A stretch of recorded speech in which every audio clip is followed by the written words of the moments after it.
Durante más de 1000 años, Santa Cecilia ha sido una de las mártires de la primitiva iglesia más veneradas por los cristianos. Su nombre figura en el canon de la misa. Las actas de la santa afirman que pertenecía a una familia patricia de Roma y que fue educada en el cristianismo. Solía llevar un vestido de tela muy áspera bajo la túnica propia de su dignidad. Ayunaba varios días por semana y había consagrado a Dios su virginidad. Pero su padre, que veía las cosas de un modo diferente, la casó con un joven patricio llamado Valeriano. El día de la celebración del matrimonio, en tanto que los músicos tocaban y los invitados se divertían, Cecilia se sentó en un rincón a cantar a Dios en su corazón y a pedirle que la ayudase. Cuando los jóvenes esposos se retiraron a sus habitaciones, Cecilia, armada de todo su valor, dijo dulcemente a su esposo: «Tengo que comunicarte un secreto. Has de saber que un ángel del Señor vela por mí. Si me tocas como si fuera yo tu esposa, el ángel se enfurecerá y tú sufrirás las consecuencias. En cambio, si me respetas, el ángel te amará como me ama a mí». Valeriano replicó: «Muéstramelo. Si es realmente un ángel de Dios, haré lo que me pides». Cecilia le dijo: «Si crees en el Dios vivo y verdadero y recibes el agua del bautismo, verás al ángel». Valeriano accedió y fue a buscar al obispo Urbano, quien se hallaba entre los pobres cerca de la tercera mojonera de la Vía Apia. Urbano le acogió con gran gozo. Entonces se acercó un anciano que llevaba un documento en el que estaban escritas las siguientes palabras: «Un solo Señor, un solo bautismo, un solo Dios y Padre de todos, que está por encima de todo y en nuestros corazones». Urbano preguntó a Valeriano: «¿Crees esto?». Valeriano respondió que sí, y Urbano le confirió el bautismo. Cuando Valeriano regresó a donde estaba Cecilia, vio a un ángel de pie junto a ella. El ángel colocó sobre la cabeza de ambos una guirnalda de rosas y lirios. Después llegó Tiburcio, el hermano de Valeriano, y los jóvenes esposos le ofrecieron una corona inmortal si renunciaba a los falsos dioses. Tiburcio se mostró incrédulo al principio y preguntó: «¿Quién ha vuelto de más allá de la tumba a hablarnos de esa otra vida?». Cecilia le habló largamente de Jesús. Tiburcio recibió el bautismo y al punto vio muchas maravillas. Desde entonces, los dos hermanos se consagraron a la práctica de las buenas obras. Ambos fueron arrestados por haber sepultado los cuerpos de los mártires. Almaquio, el prefecto ante el cual comparecieron, empezó a interrogarlos. Las respuestas de Tiburcio le parecieron desvaríos de loco. Entonces, volviéndose hacia Valeriano, le dijo que esperaba que le respondiera en forma más sensata. Valeriano replicó que tanto él como su hermano estaban bajo la custodia del mismo médico, Jesucristo, el Hijo de Dios, quien les dictaba sus respuestas. Enseguida comparó con cierto detenimiento los gozos del cielo con los de la tierra. Pero Almaquio le ordenó que cesase de disparatar y dijese a la corte si estaba dispuesto a sacrificar a los dioses para obtener la libertad. Tiburcio y Valeriano replicaron juntos: «No, no sacrificaremos a los dioses sino al único Dios, al que diariamente ofrecemos sacrificio». El prefecto les preguntó si su dios se llamaba Júpiter. Valeriano respondió: Ciertamente no. Júpiter era un libertino infame, un criminal y un asesino, según lo confiesan vuestros propios escritores. Valeriano se regocijó al ver que el prefecto los mandaba azotar y hablaron en voz alta a los cristianos presentes. Cristianos romanos, no permitáis que mis sufrimientos os aparten de la verdad. Permaneced fieles al Dios único y pisotead los ídolos de madera y de piedra que Alquimio adora. A pesar de aquella perorata, el prefecto tenía aún la intención de concederles un respiro para que reflexionasen.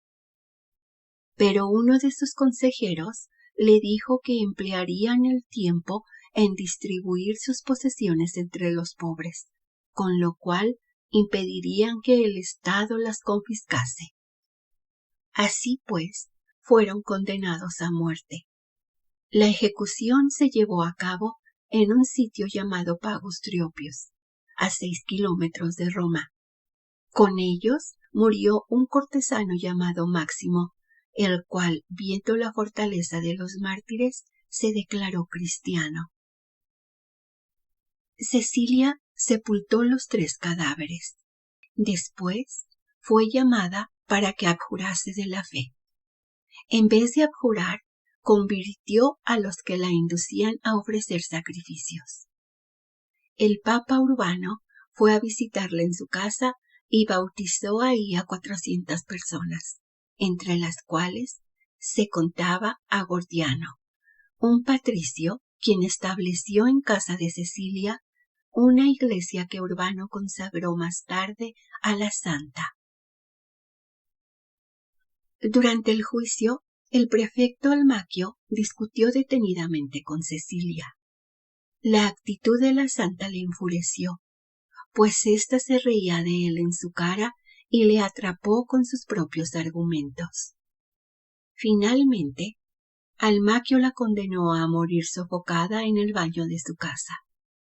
Pero por más que los guardias pusieron en el horno una cantidad mayor de leña, Cecilia pasó en el baño un día y una noche sin recibir daño alguno. Entonces el prefecto envió a un soldado a decapitarla. El verdugo descargó 3 veces la espada sobre su cuello y la dejó tirada en el suelo. Cecilia pasó 3 días entre la vida y la muerte. En ese tiempo, los cristianos acudieron a visitarla en gran número. La santa legó su casa a Urbano y le confió el cuidado de sus servidores. Fue sepultada junto a la cripta pontificia en la catacumba de San Calixto. Esta historia tan conocida que los cristianos han repetido con cariño durante muchos siglos, data aproximadamente de fines del siglo V, pero desgraciadamente no podemos considerarla como verídica ni fundada en documentos auténticos.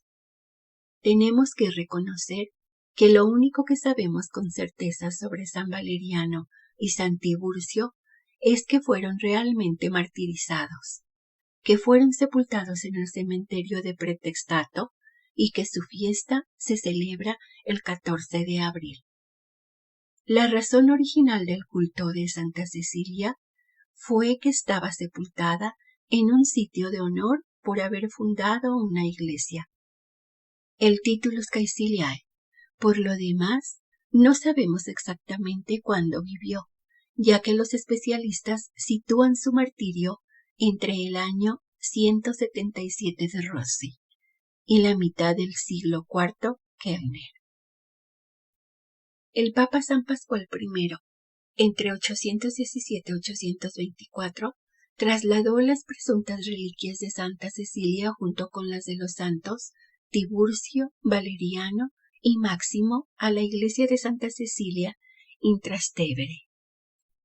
En 1599, el cardenal Sfodrati restauró la iglesia en honor a la santa en Trastevere y volvió a enterrar las reliquias de los 4 mártires.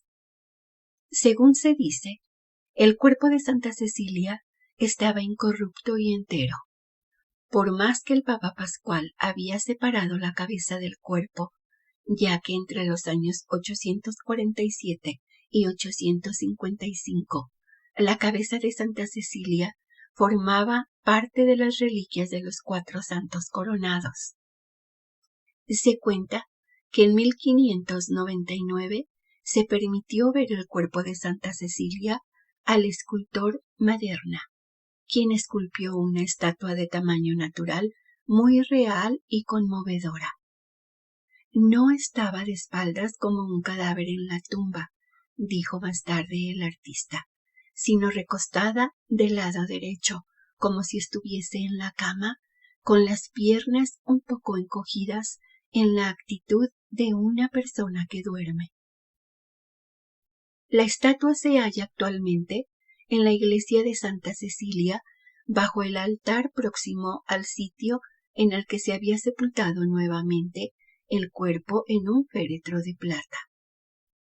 Y sobre el pedestal de la estatua puso el escultor la siguiente inscripción: He aquí a Cecilia Virgen, a quien yo vi incorrupta en el sepulcro. Esculpí para vosotros en mármol esta imagen de la santa en la postura en que la vi.